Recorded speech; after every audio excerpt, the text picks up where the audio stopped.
Hello, everyone, and welcome to EnglishPod. My name is Marco. My name is Catherine, and today we've got one more episode in our series about interview skills. This is an elementary level series, and we're here today to talk about things that you might not be very good at. That's right. Today we're going to talk about weaknesses, and that is our word for vocabulary preview. So let's take a look at it now. Vocabulary preview.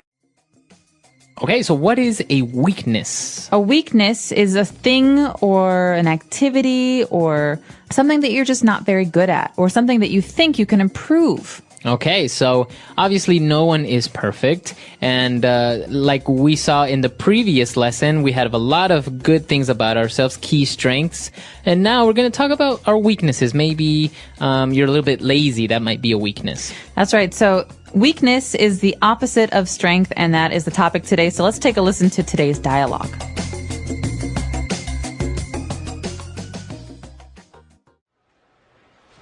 Okay, Rebecca. Well, I think you've given me a clear impression of your positive qualities, but let's talk a little bit about your weaknesses.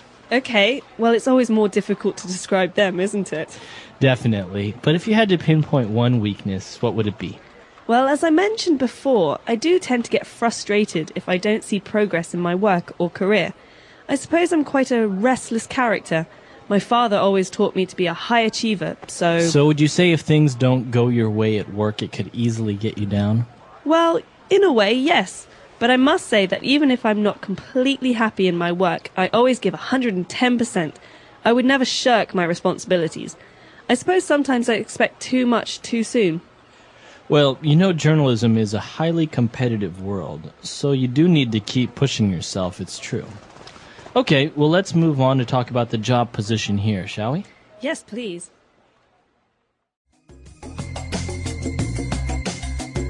All right, we're back. So obviously, Rebecca did a very good job at talking about her weaknesses in a very positive way. So before we get into analyzing that, why don't we take a look at a couple of words she used on language takeaway? Language takeaway. One of the first words that Mr. Parsons used was a clear impression. So impression. All right, so I think this is a very common word when people talk about first impressions or I get the impression. So what is an impression? Well, an impression is like an idea or a feeling. So I can have an impression about something. It means that I don't necessarily understand it really well or I don't have experience with it, but it's an idea that I have about something. That's right. So for example, maybe you meet somebody new and you say, I get the impression that he is a liar.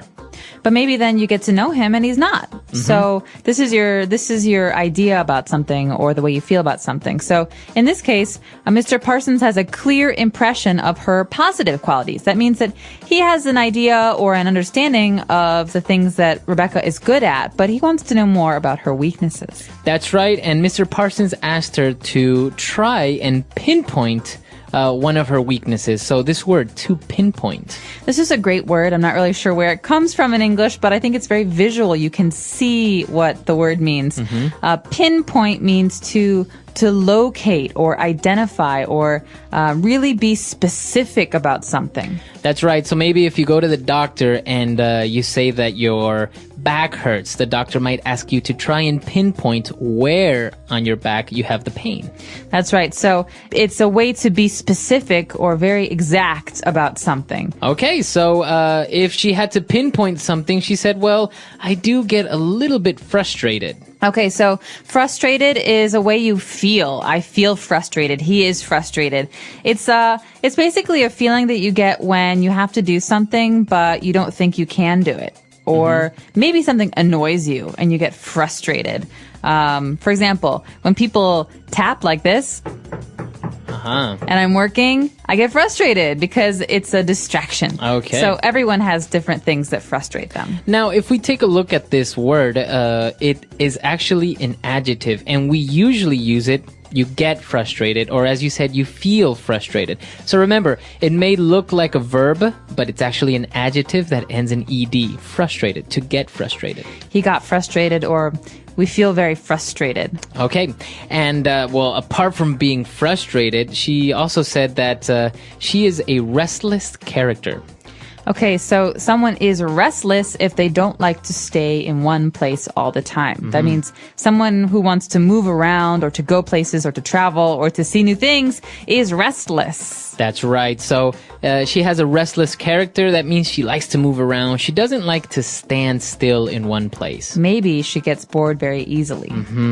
Okay, so that's somebody that would be restless. But moving on, she also said that she doesn't like to shirk her responsibilities. Okay, you often hear these words go together. So responsibilities are things that we need to do, right? Things that other people expect us to do. To shirk a responsibility means to not do something that you're supposed to do. It means to avoid responsibility or to push it away. Okay, so it's a verb, to shirk your responsibilities. You shouldn't shirk your responsibilities. That's right. All right, so a lot of interesting key words there. Why don't we listen to the dialogue again, and we'll be back with Fluency Builder. Okay, Rebecca. Well, I think you've given me a clear impression of your positive qualities, but let's talk a little bit about your weaknesses. Okay, well, it's always more difficult to describe them, isn't it? Definitely. But if you had to pinpoint one weakness, what would it be? Well, as I mentioned before, I do tend to get frustrated if I don't see progress in my work or career. I suppose I'm quite a restless character. My father always taught me to be a high achiever, so... So would you say if things don't go your way at work, it could easily get you down? Well, in a way, yes.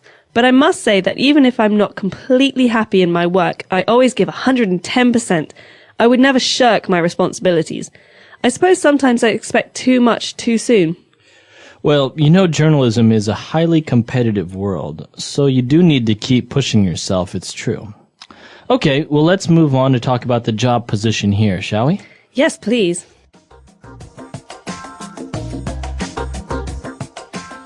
So we've picked out 3 key phrases for you on Fluency Builder. Let's take a look at those now. Starting with Mr. Parsons saying, so would you say if things don't go your way at work, it could easily get you down? 2 great phrases there. That's right. So the first phrase, if things don't go your way.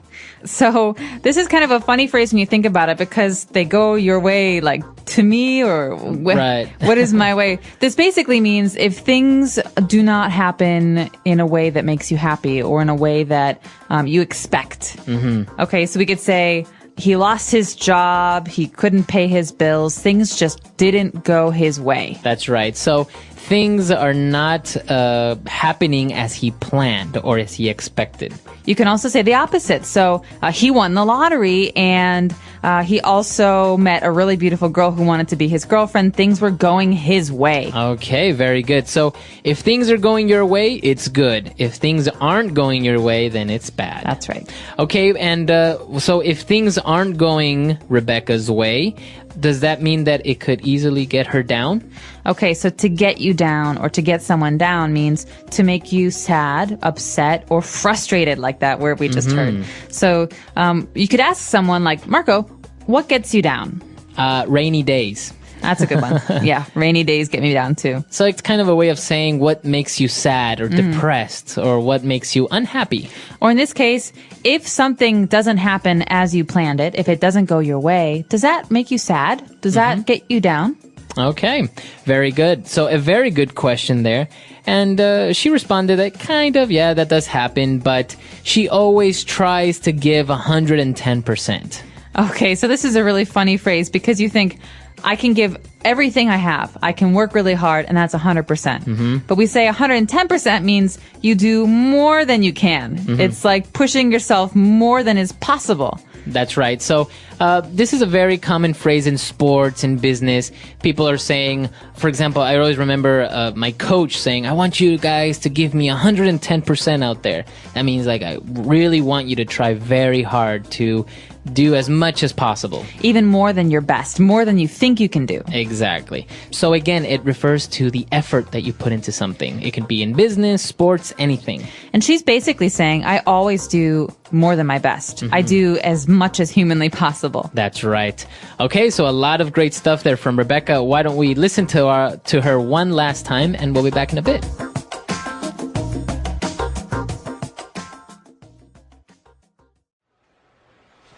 Okay, Rebecca. Well, I think you've given me a clear impression of your positive qualities, but let's talk a little bit about your weaknesses. Okay, well, it's always more difficult to describe them, isn't it? Definitely. But if you had to pinpoint one weakness, what would it be? Well, as I mentioned before, I do tend to get frustrated if I don't see progress in my work or career. I suppose I'm quite a restless character. My father always taught me to be a high achiever, so... So would you say if things don't go your way at work, it could easily get you down? Well, in a way, yes. But I must say that even if I'm not completely happy in my work, I always give 110%. I would never shirk my responsibilities. I suppose sometimes I expect too much too soon. Well, you know journalism is a highly competitive world, so you do need to keep pushing yourself, it's true. Okay, well let's move on to talk about the job position here, shall we? Yes, please.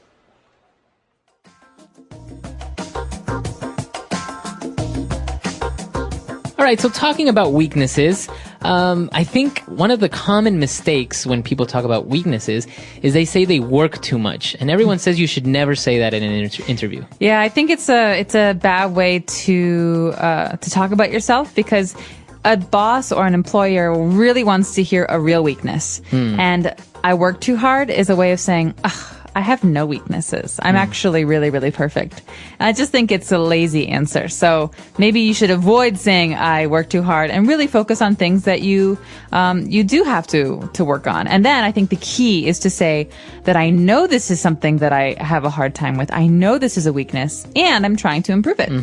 Yeah, I remember in some of the interviews I've had, I think my common answer was, sometimes I'm very late. I'm not very punctual. So, but you know, it's a real weakness, and well, it may seem like difficult, but then you give it a little spin by saying, yeah, I'm sometimes not very punctual, but then I try to make up for it, maybe staying more time at the office, or sometimes I try to wake up a little bit earlier and make it on time. I don't know, something like that. Right. So the key there is just to show that you know it's a problem and that you're trying to work on it. Yeah. So this is actually the hardest part for me of an interview, talking about yourself in a negative way, because obviously you want to get the job, so you want to make sure that the employer has a good idea of yourself, but it's hard. I think it's the hardest part for everyone. Yeah. I don't think it's just you. No, it's hard. So this is an interesting topic. Why don't you practice and come to our website, EnglishPod.com, and on our comments section, why don't you tell us what your weaknesses are? That's right. We hope to hear from you. Of course, you can also share with us your strengths on our lesson about strengths. But in this one, I recommend everyone practice this because it will come up at some point, and it's good to get the practice in. So EnglishPod.com. We hope to see you there. All right, guys. Bye. Bye.